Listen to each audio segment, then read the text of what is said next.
Hello everyone, we investing में आपका स्वागत है। मैं रजत सिंह। लास्ट वीक में इंडियन शेयर मार्केट में भारी गिरावट देखा गया है। ये गिरावट क्रिसमस के पहले की है। आमतौर पर देखें तो क्रिसमस के समय में तेजी का माहौल देखा जाता है, लेकिन फ्राइडे को 23 अक्टूबर में सेंसेक्स में 1000 अंक से अधिक गिरावट देखी गई है।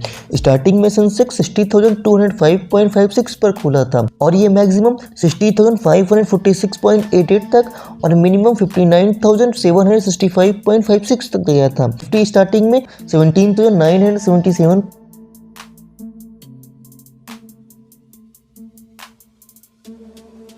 0.65 पर खुला था और ये मैक्सिमम 18,050.45 पर और ये मिनिमम 17,779.5 तक गया था और मार्केट में इतनी बड़ी गिरावट दर्ज की गई है। लास्ट वीक में शेयर मार्केट में भारी बिकवाली का माहौल देखा गया है और फ्राइडे को तो जबरदस्त बिकवाली देखने को मिला है। अब जानते हैं कि मार्केट में इतनी बड़ी गिरावट के पीछे का कारण क्या है। ये सब इस वीडियो में जानने की कोशिश करते हैं। पहला रीजन है अमेरिका के सेंट्रल बैंक फेडरल रिजर्व ने ब्याज दरों में और अधिक वृद्धि को लेकर अमेरिका के शेयर मार्केट में भी भारी गिरावट दर्ज की गई है। दूसरा रीजन है कोरोना की नई लहर को लेकर निवेशकों को डरा रही है। चीन में इसका सबसे बुरा असर पड़ा है। वहां पर संक्रमण काफी ज्यादा से बढ़ रहा है। चीन में हर दिन लाखों कोरोना के मामले सामने आए हैं। अभी तक में लाखों लोगों की जान भी जा चुकी है। कोरोना के बढ़ते मामलों का असर भारत समेत दुनिया भर के शेयर मार्केट में पड़ रहा है और इसका सबसे ज्यादा असर फ्राइडे को ज्यादा देखने को मिलता है। मार्केट खुलने के साथ ही गिरावट पर रही और कुछ समय में ही सेंसेक्स और निफ्टी में भी काफी गिरावट देखने को मिला है। थर्ड रीजन है कि इन्वेस्टर साल के आखिरी अंत में अपना मुनाफा बुक करना चाहते हैं, तो मार्केट में प्रॉफिट बुकिंग का भी प्रेशर बना हुआ है और जब से कोरोना का नया वेरिएंट आया है तब से इन्वेस्टर के मन में एक डर सा बन गया है। तो इन सभी रीजन के कारण मार्केट में बड़ी गिरावट देखने को मिल रहा है। लेकिन जो स्मॉल इन्वेस्टर हैं उनको घबराने की बिल्कुल जरूरत नहीं है, क्योंकि इस टाइम पर अच्छे शेयर में इन्वेस्टमेंट करना चाहिए और अपनी पोजीशन को होल्ड करना चाहिए। जो नए इन्वेस्टर हैं और वो शेयर मार्केट में इन्वेस्टमेंट करना चाहते हैं तो उनके लिए ये बिल्कुल सही समय है इन्वेस्टमेंट करने का। उनको इस समय में अच्छे शेयर में छोटी छोटी क्वांटिटी में इन्वेस्टमेंट करके अपनी पोजीशन को होल्ड कर सकते हैं और उनको पैनिक होने की बिल्कुल जरूरत नहीं है। आपको एक बात क्लियर कर देना चाहता हूँ कि यह वीडियो ओनली एजुकेशन पर्पस के लिए है। यह कोई रिकमेंडेशन नहीं है किसी भी स्टॉक का और इन्वेस्टमेंट अपने रिस्क पे करें और लोन लेकर के इन्वेस्टमेंट कभी नहीं करना चाहिए। इससे आप भारी मुसीबत पर पड़ सकते हैं। इस वीडियो में 5 ऐसे स्टॉक के बारे में बात करने वाले हैं जो लॉन्ग टर्म में अच्छा प्रॉफिट जनरेट करके दे सकते हैं और ये काफी अच्छे डिस्काउंट में भी अवेलेबल है। जो नए इन्वेस्टर हैं वो इन स्टॉक में इन्वेस्टमेंट कर सकते हैं और आपने अभी तक मेरे चैनल को सब्सक्राइब नहीं किया है तो मेरे चैनल को सब्सक्राइब कर लीजिए।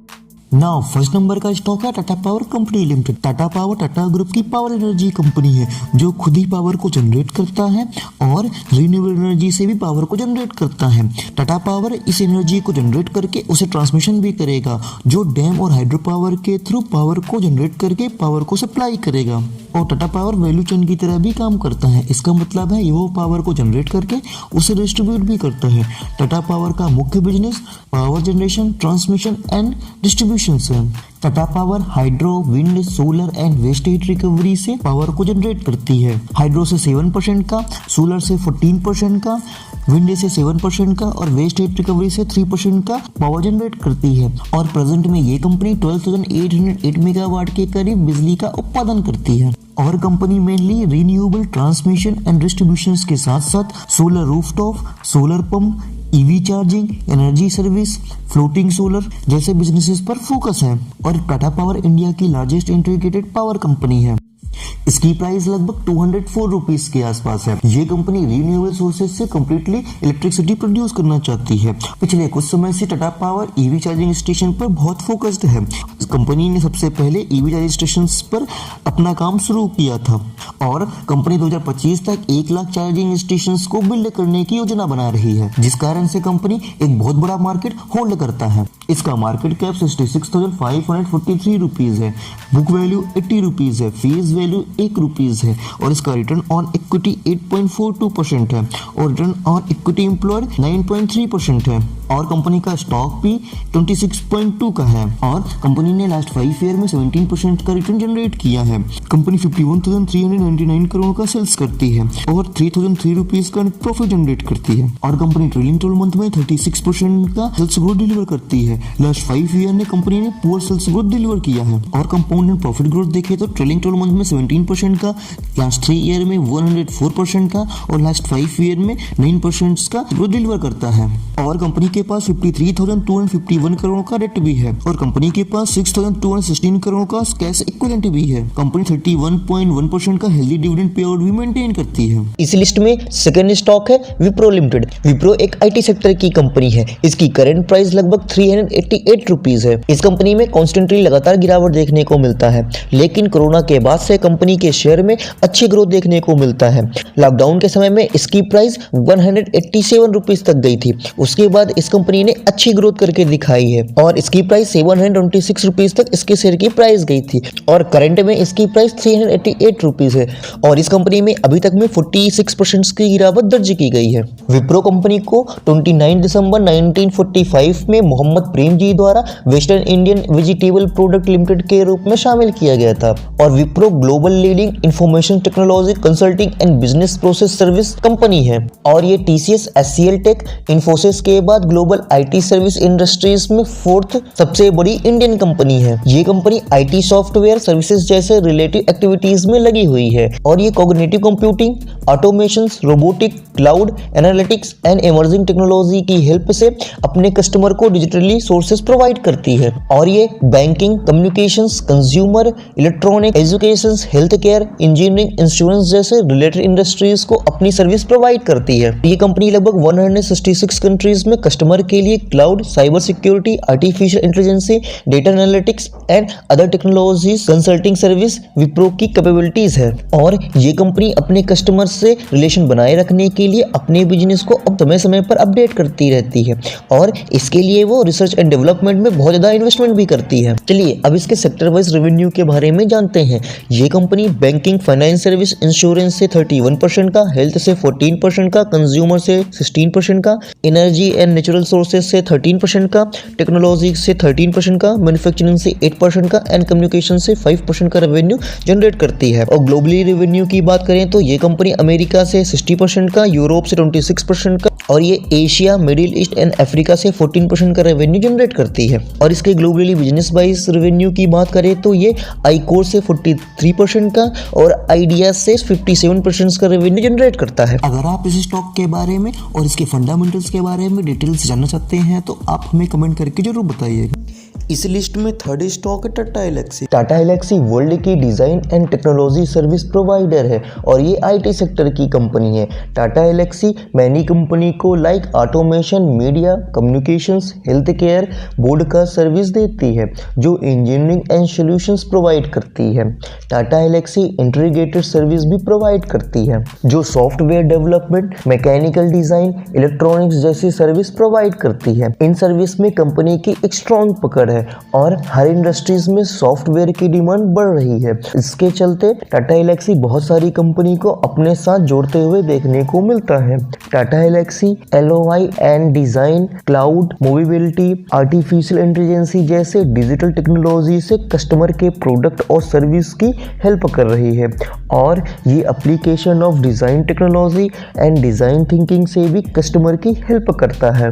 टाटा एलेक्सी ने इलेक्ट्रॉनिक्स, एम्बेडेड सिस्टम और सॉफ्टवेयर के अनुप्रयोगों को डेवलप करने के लिए 5 मई 1989 को बेंगलोर, भारत के सिलिकॉन वैली में अपना बिजनेस स्टार्ट किया था और इस कंपनी के पास 30 ईयर से भी ज़्यादा का एक्सपीरियंस है। अब जानेंगे कि टाटा एलेक्सी किस किस इंडस्ट्रीज में काम करता है और किससे कितना रेवेन्यू जनरेट करता है।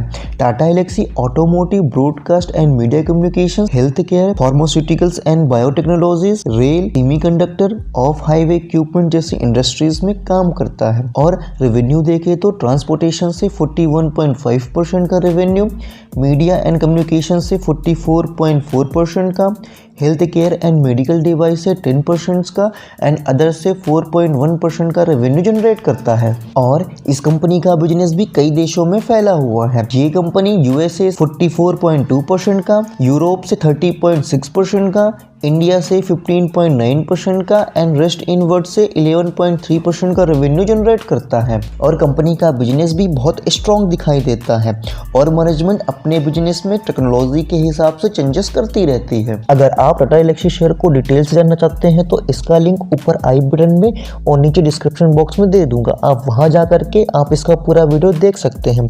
इस लिस्ट में नेक्स्ट स्टॉक है जुबिलेंट फूड। इसकी करंट प्राइस लगभग 511 रुपीज के आसपास है। आज से करीबन 2 मंथ पहले इसकी प्राइस 635 रुपीज थी। इस स्टॉक में लगभग 90% की गिरावट दर्ज की गई है। इस स्टॉक के 52 वीक का हाई 806.4 रुपीज है और इसका लो 451.2 रुपीज है। मतलब इस कंपनी में लगभग बीते एक साल में 30% की गिरावट दर्ज की गई है। और जुबिलेंट फूड्स इंडिया की लार्जेस्ट फूड सर्विस कंपनी है। Jubilant foods work limited Jubilant Bharti group का एक पार्ट है और कंपनी के पास 2 international brand Domino's pizza and Dunkin donuts इसकी अलग अलग ब्रांड की फ्रेंचाइजी है और यह यूएसए के बाहर भी डोमिनोज ब्रांड की सबसे बड़ी फ्रेंचाइजी है। वो जुबिलेंट फूड्स अदर ब्रांड को बढ़ाने के लिए बहुत फोकस्ड है। साथ ही अपने ये खुद के 2 brands home kitchen and chef boss को भी लॉन्च किए हैं। जुबिलेंट फूड्स वर्क इंडिया की largest and fastest growing food service company है। जिस तरह से जुबिलेंट फूड्स अपने स्ट्रॉन्ग मैनेजमेंट की हेल्प से नए नए प्रोडक्ट लॉन्च कर रही है, हाल ही में अभी कंपनी ने शेफ बॉस के ब्रांड नाम से अपनी बिरयानी भी लॉन्च किया है। अब इसके की फीचर्स की बात करें तो इसका मार्केट कैप 33,708 रुपीज़ है। इसका बुक वैल्यू 31 रुपीज़ है। इसका फेस वैल्यू 2 रुपीज़ है। इसका रिटर्न ऑन इक्विटी 25% है और इसका अर्निंग पर शेयर 7 रुपीज़ है और कंपनी का नेट प्रॉफिट 12% है और कंपनी ट्रेलिंग 12 मंथ में 473 करोड़ का नेट प्रॉफिट जनरेट करती है और कंपनी के पास 2326 करोड़ का डेप्ट भी है, 418 करोड़ का कैश इक्विवेलेंट भी है और कंपनी 27.1% का हेल्दी डिविडेंड पे आउट भी मेंटेन किया हुआ है और कंपनी लास्ट 5 ईयर में 45% का प्रॉफिट ग्रोथ डिलीवर किया हुआ है। इसी लिस्ट में लास्ट स्टॉक है आरती इंडस्ट्रीज। इसकी करंट प्राइस लगभग 611 रुपीज के आसपास है। पिछले कुछ महीनों में इस स्टॉक में काफी गिरावट देखने को मिल रहा है। जनवरी 2022 से अभी तक में इस स्टॉक में 40% की गिरावट हो चुकी है। इसकी प्राइस 1106 रुपीज के आसपास थी। अब इसकी करंट प्राइस 611 रुपीज है और ये स्टॉक काफी अच्छे डिस्काउंट में भी अवेलेबल है। आरती इंडस्ट्रीज केमिकल सेक्टर की कंपनी है। ये स्पेशलिटी केमिकल बनाती है। ये इंडिया की लीडिंग मैन्युफैक्चर स्पेशलिटी केमिकल्स है।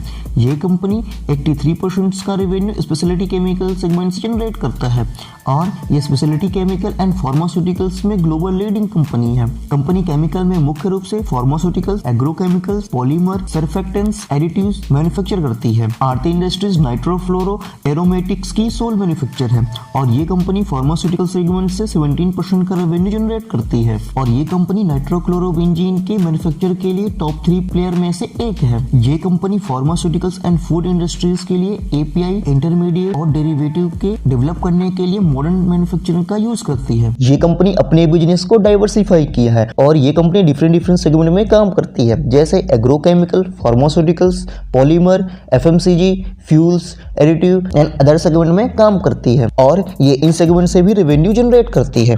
इसके ग्लोबली रेवेन्यू की बात करें तो ये कंपनी नॉर्थ अमेरिका से 9%, जापान से 4%, चाइना से 3%, यूरोप से 14% और इंडिया से 60% का रेवेन्यू जनरेट करती है एंड रेस्ट ऑफ वर्ल्ड से 10% का रेवेन्यू डिलीवर करती है। इसके की फीचर्स की बात करें तो इसका मार्केट कैप 22,116 करोड़ है। इसका बुक वैल्यू 129 रुपीज है। इसका फेस वैल्यू 5 रुपीज का है। अर्निंग पर से 34 रुपीज है। रिटर्न ऑन इक्विटी 27.8% है। लास्ट ईयर इस कंपनी ने 1,226 करोड़ का नेट प्रॉफिट जनरेट किया था और ये 7,427 करोड़ का सेल्स करती है। लास्ट 5 ईयर में इस कंपनी ने 17% का कंपाउंडेड सेल्स ग्रोथ डिलीवर किया है और लास्ट 5 ईयर में 33% का प्रॉफिट ग्रोथ डिलीवर किया है। अब इसका डेट की बात करें तो कंपनी के पास 2,767 करोड़ का डेट है और 231 करोड़ का कैश इक्विवेलेंट भी है और 924 करोड़ का इन्वेंट्री भी है। इस वीडियो में हमने ऐसे टॉप 5 स्टॉक के बारे में जाना जो फंडामेंटली स्ट्रॉन्ग कंपनी है और ये अभी अच्छे डिस्काउंट में भी अवेलेबल है, तो आप इसमें छोटी छोटी क्वांटिटी बाय कर सकते हैं और जो नए इन्वेस्टर हैं और वो इन्वेस्टमेंट करना चाहते हैं तो इन 5 स्टॉक में इन्वेस्टमेंट कर सकते हैं, और इन स्टॉक में इन्वेस्टमेंट करने से पहले इनके बारे में अच्छे से रिसर्च जरूर करें। आप भी ऐसे क्वालिटी कंटेंट से रिलेटेड वीडियो पाना चाहते हैं और आपने अभी तक मेरे चैनल को सब्सक्राइब नहीं किया है तो मेरे चैनल को सब्सक्राइब कर लीजिए, और वीडियो पसंद आए तो इसमें लाइक और कमेंट करना मत भूलिएगा। और आपने अभी तक अपना डीमैट अकाउंट ओपन नहीं कराया है तो आप अपना डीमैट अकाउंट जीरोधा में ओपन करवा सकते हैं। इसका लिंक डिस्क्रिप्शन बॉक्स में दिया हुआ है। Thanks for watching this video.